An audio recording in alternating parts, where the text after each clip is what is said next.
most developed countries around the world created uh, funding availability and ecosystems and policies that encourage funding of businesses inside the country.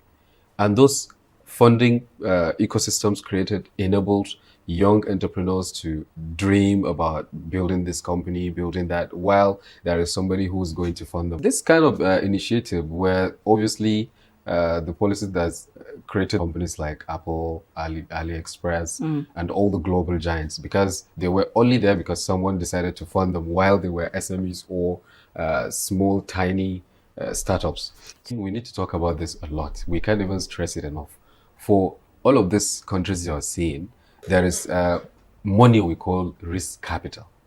And risk capital drives economic growth by creating these small ventures that become large and make solutions. For example, how would the world look like if Google was never created?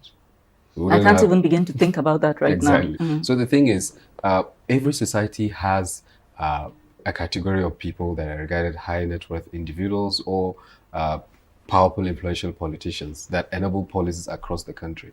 But the problem we're having in Nigeria and across many African countries is we lack capital that is capable of absorbing risk and capable of supporting social entrepreneurship. Do we lack that capital, or Yes. the people in whose hands that kind of capital is don't want to take that kind of risk? If they don't want to take it, then we lack the capital. You have a point. The risk capital enable young entrepreneurs to dream. But in Nigeria, most of the capital is seeking safety and is seeking stability and highest return on investment. But during nation building, we're a developing country, obviously. During nation building, definitely our high net worth individuals and policymakers have to prioritize nation building initiatives and innovations, right? For example, I know a couple of companies that are very much focused on trying to resolve things like property mapping, things like security, things like emergency response, which we obviously lack, power solutions. But guess what? These companies are basically social entrepreneurship. Even though they generate profits, they are focused on resolving structural issues. Ideally, those categories of people in our society should be the ones to fund it. But no, they prefer low risk. So these companies attract capital from outside. And do you know what foreign capital does? Please break it down. Foreign capital doesn't care about your nation building. Most of it, it doesn't care.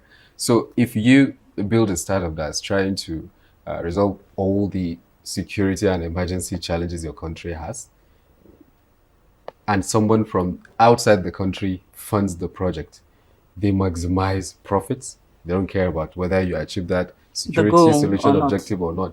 So for me, one of the major problems is actually a mindset issue. Definitely our people have money, they have capital, but where are they putting it?